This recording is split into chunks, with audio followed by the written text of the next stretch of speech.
Morning folks, back at the channel again.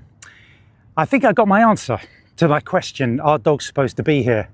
And it seems like there is a point of contention. So I was just standing in this spot watching like 4 or 5 dog owners let their dogs run rampant over here, jumping into the water, scaring everything off. And the owner's like, whatever, don't care. And I thought, okay, I mean, I've given up trying, I've grinds my gears. I didn't know what the rule was, the 100% rule. So actually it was weird timing because 2 dog walkers just strolled past me. And I was half tempted to sort of just say to them, I'm curious, what are the rules here specifically for the dog walkers?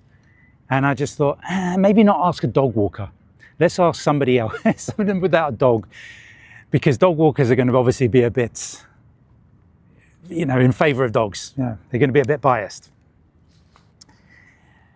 And they literally just got by me. And then a guy maybe in his 60s, early 70s, went by on a bike with a little trailer, cycle. And he just started effing and blinding. It's like, supposed to keep your dogs on a dog leash. And I went, oh, it's kicking off. And then these guys turned around and started swearing at him and saying, it's a dog beach. And he's saying, you're supposed to keep it on a leash. And then I chimed in as well. I said, the signs say, keep your dogs under control.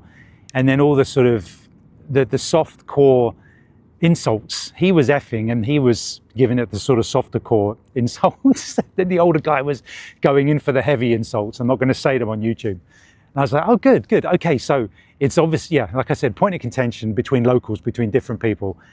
And a lot of the dog walkers are do what I want and scare nature. And, California is all about you're using less plastic and electric cars and all that kind of stuff from restoring nature. There's a lot of restoring habitats going on, rewilding, etc. But then you get to something like this. The funny thing is the dogs sometimes get really close to the birds and you see them not moving, maybe 10, 15 feet away. It's when they run. So you could argue they're getting used to dogs in a certain way. Then I hope a lot of people comment under this. I'm sure once I post these vlogs, I'm going to get a lot of, abuse from native San Diego people. There you go. What are you going to do? If nobody says anything, then people just keep going by and throwing insults at each other. All we ask is, the marshy area and the waterfront, just cordon it off. Keep a section for the dogs and then the birds will get used to not going to that section and just staying on this side of it. Anyway. So last night I got an osprey. It was the last bird after I did the vlog, and it was on a lamppost on one of the bridges. They love the bridges, not just this one, but it was another one, eating a fish. I only managed to get a few seconds before I had to hurry up and move on. So I just wanted to catch up on that. And then today, walking along here, all the birders were here for the kingfisher as per usual. And I'm not going to sit there all day waiting for it, but I started walking up this end of the estuary, the inland, for you podcasters, and looked back eventually and I saw the distinct blue lump with the white neck. So, okay, let's make our way back there. So I got the camera on it and filmed for 2-3 minutes just to get a bit of solid footage, frame filling stuff, switched to photos and was there for like 45 minutes waiting for something to happen. Photographers were coming and going. And I was like, I'm waiting, I'm looking at my watch. We're going on the whale watching thing later. And I'm like, this is cutting into getting everything else. And this is why I don't sit around on hides. It's the same with my taxi work. I generally don't sit on taxi ranks. I drive around. I like to be on the move. I think it increases my chances of work, and in the birding world, increases my chances of seeing other birds. But at the moment, I've been going mostly for photos today. I want flight shots. So, at the moment, the little blue heron's right smack in the middle of me, 30 feet away. I've got some flight shots coming in, some pretty decent ones now in good light. There's been the usual willets flying around. I'm trying to get the killdeer flying. I've got flocks of them moving. They're not coming close enough to get excellent photos. But yeah, up this end, there's more action. Down there, they're just there for the kingfisher and a couple of other bits. The reddish egret is down there. But over here, I can see all the sanderlings and least sandpipers. There's a reddish egret here to my 2 o'clock looking out of the water. The whimbrels, long-billed curlews, willets, great white egrets, snowy egrets, lots of cormorants coming in as per usual. I haven't seen the osprey yet, but I did see in the very distant crows chasing something. I knew what it was going to be. It was the Cooper's hawk, but it was too distant for any kind of video and photos. But yeah, that's anything. I don't think I've taken some pictures. Oh yeah, long-billed dowagers. I'd love to. I'm trying to get better pictures of those in flight. The dog scared off a flock, and I fired off and got a couple of sort of usable ones. The ones I wanted. There's one. Oh, it just landed. Blast. Maybe more coming in a second. Yep, I've got to be on the. Yeah, this is why I'm doing these vlogs now, because I've got to keep my hands free. Apologies if I'm getting distracted. And that's just a snowy egret. I just make sure. So. Yeah, I think we're caught up for now. Oh, can we get you? No, a bit too distant. Oh, look at that. No, my dot sight completely missed it. I wasn't pre-focused on something close, so I have to do that. I've got to get better at that. Right, a lot better action a bit further up where the dogs can't get to. I mean, it could get across that water over there, but there's one there now, and everything's here. There's a couple of hundred sandling. I'll just overlay this. Just loads and loads of slow-mo. I'll take all the best bits. I took photos at first. I'll see how they turn out. It's really good because it doubles the number because the reflection in the water. But while I show you the sandling, I'll just say, yeah, there are a lot more the the Wimbrels, the marble godwits and curlews. I've just seen, yeah, there's a greater yellow legs there, just moving really, really fast, like a road runner running really fast, lots of snowy egrets. And in amongst the sandling, yeah, there were a couple of slightly larger birds. Now, I've just taken some pictures of them after I'll get to this in a second. I just took some other pictures that I thought, is that the birds I was looking at? There were two birds that were slightly larger. Look at this footage. Now, the Merlin app has been showing Dunlin come up as calling. And as best as I can tell, those look similar, but there's something about the beak in this video. It looks slightly thicker, though I don't know. If by this time I'll have probably put it up along the bottom of the screen when I've found out, and that will go on the list. But Willet's coming in. I've got so many of those flying. I've got to stop taking pictures of them. It's getting silly now. But in this area on the bank, it's alive with other things. Like all the squirrels. When you come anywhere near California coast, the squirrels come out and they will eat straight out of your hand.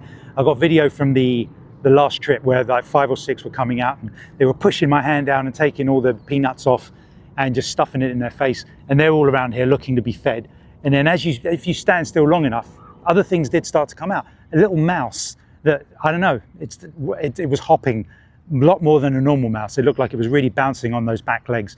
And I really had to take my time for it to slow down and stop moving around. And then the exposure was awful because there's sun. So a lot of manual exposure, a lot of manual override with the focus to get it. And on top of that, so I'm just keeping my eye because there is a kingfisher hunting. He's hunting in the air. Can I get any video of that? I'm just taking pictures for record. I think he might have, yeah, he got something. I'll show you the photos. It's very distant, but that's something in his beak. Well done him or her. Yeah, small fish, about the size of its beak, as you can see, just for the record. So he's down there. I might go and have a look. He'll probably be working on it for a while. But yeah, and the other thing there's rabbits down here as well. And it's like a lot of animals. If you keep walking, they sort of carry on. They might give you a little look. Wait, watch what you do, but you carry on walking, they carry on. It's when you stop and lift your camera, boom, they go. So they expect people to just carry on walking. But yeah, if you stand here long enough, who knows what else is hidden in there. I mean, obviously I've seen lizards and things going around. But yeah, we better keep an eye on the time because we got whale watching. We got to be there about 20 minutes before. So we got 2 hours before we need to be. That's pretty good. And I need to pick up some eggs for breakfast. I might just skip it because I want to stay out here as long as possible. And I've got some steak in the fridge. This grass-fed, ready-cooked steak you can buy from Trader Joe's. Eat good for a quick meal. And I've got a couple of bits of bread from yesterday. I might just like stuff it in there, eat it really quickly, and then take some corn and peanuts on the boat with me, all right? If I don't see anything else here, I'll give you all the updates from the boat trip and see if there's any difference in the whaling situation or if Monterey really is the better place. Yeah, just quickly come back to you because I did get some pretty decent shots, probably my best flight shots of the belted kingfisher so far.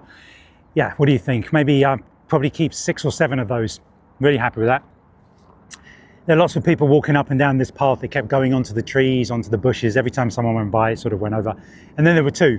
And I did almost catch a hunt. It went down and then it just disappeared off into the other side of the channel. You can hear the hummingbirds going mental behind me. Yeah, the app is picking up a few bits and pieces. I still haven't got the downy woodpecker. That showed up in the app.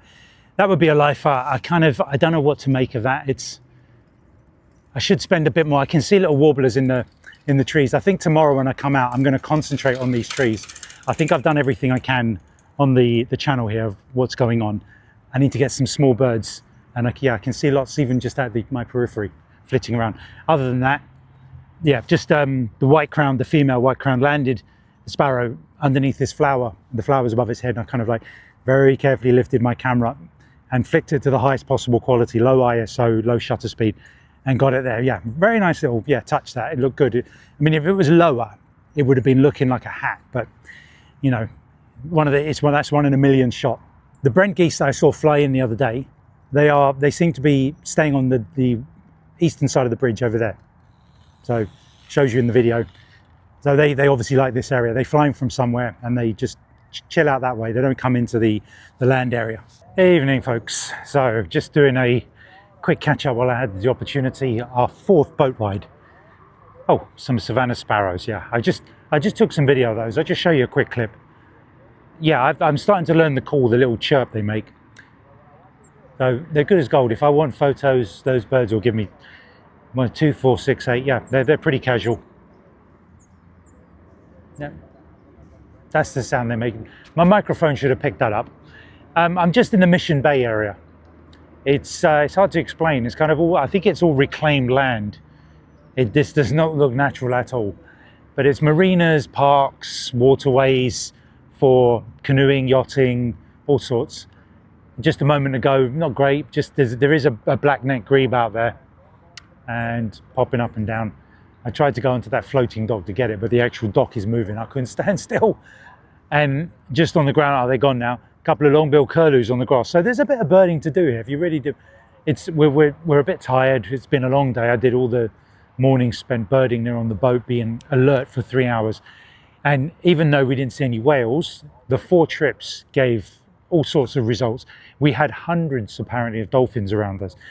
So I'm going to be doing those again, like I said in the previous trips out in the boat, separate vlogs. I'll probably do one for San Diego and one for Monterey separately, and just talk about them because a lot of whale watchers, people who want to go whale watching and dolphin watching, don't do birds. So I'll keep it separate. I will give you a brief overview of it here. So today's, straight away, there was like a dark morph fulmar, like in the wave of the boat. I thought, wow, it just literally didn't fly out of the way. So luckily dot sight was on, I got it just in time. And then we didn't get far out into the bay. I saw a flock of birds coming in that normally I would have said were the Brandt's cormorants, but the wings looked shorter and they were flapping more furiously. I got my camera on them, sure enough, the surf scoters, a flock of them, much closer. And actually I didn't take photos in Monterey of the surf scoters, only that video that you saw. If you watched the very first vlog, it'll be in the first vlog probably, because I think it was the first night. Yes, so some photos of the surf scoter. Hopefully they've cleaned up quite well because a lot of mist in the bay today. And then going out, odds and ends of the shearwaters, the pink-footed shearwater. Later on, okay, let's do the birds first. I did see better side views or a Pomeranian jager. Now remember I said in a previous vlog, Pomeranian skua. We say Pomeranian skua, they say jager over here. So better views, but distant. But I got a side profile this time, so much more distinct shape and the tail to get a better idea on it. So I was hoping for that. I was looking, but right, next up, there were thousands of seabirds, but trying to pick out the shearwaters and the jagers out of those was really difficult. And I really had to put all my concentration on the dolphins. So let's start by showing you some of the dolphins. Yeah, just going by the side of the boat, jumping out of the water. And what I had to do was have my phone ready to play video. And I used my microphone because I wanted to just watch the footage afterwards. and I didn't want the windy sound. So what I'll do is, I'll just cut away and show you the footage with the sound, and then I'll come back to you, okay?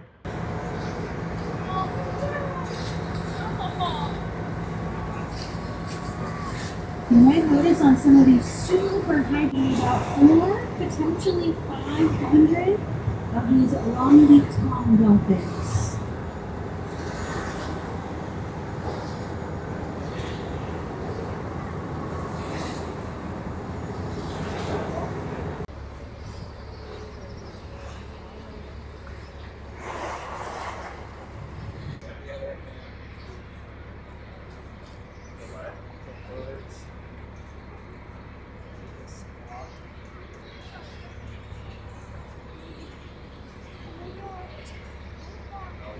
Right, pretty impressive. And then I had my camera where I had to zoom back and guess where the dolphins were coming out of the water. They were jumping out loads of times. And I think I got about 5 or 6, maybe even 10 decent ones. So here they are. I'm cleaning them up. They'll have been cleaned up and cropped as you're seeing them now. I don't know what they're going to look like yet, but I know I've already seen a few in the back of the camera. I've already airdropped a couple to some of the people on the boat. Beautiful. Yeah, I'm really happy with that. Apparently common dolphins. Are they common dolphins with all those? I'll have to look up the species, and what I'll do is I'll put them underneath for you. Yeah, it's the power of editing. And then, yeah, that basically, yeah, that was it. But again, that was as good as, because we've seen humpbacks, we've seen killer whales, we've seen dolphins, and a minke whale. They call them the stinky minke because they are very stinky when they poop in the water. But yeah, we've just had a Panda Express, and the carbs has probably knocked us out. I wanted to go to the Imperial Beach again down the south for our last sunset here because it's beautiful, but look to the traffic. Instead of half an hour, it's an hour and a half. No chance. I'm not sitting in that and then sitting in traffic on the way back. So it's just gonna be a casual jaunt around Mission Bay, waiting for the sun to go down, maybe just picking up a few straggler birds here and there in these parks. I can hear yellow-rumped warblers, I can see black phoebes bolt jumping around. So we'll just have a little potter around and see what's hanging around and see if maybe an osprey goes by.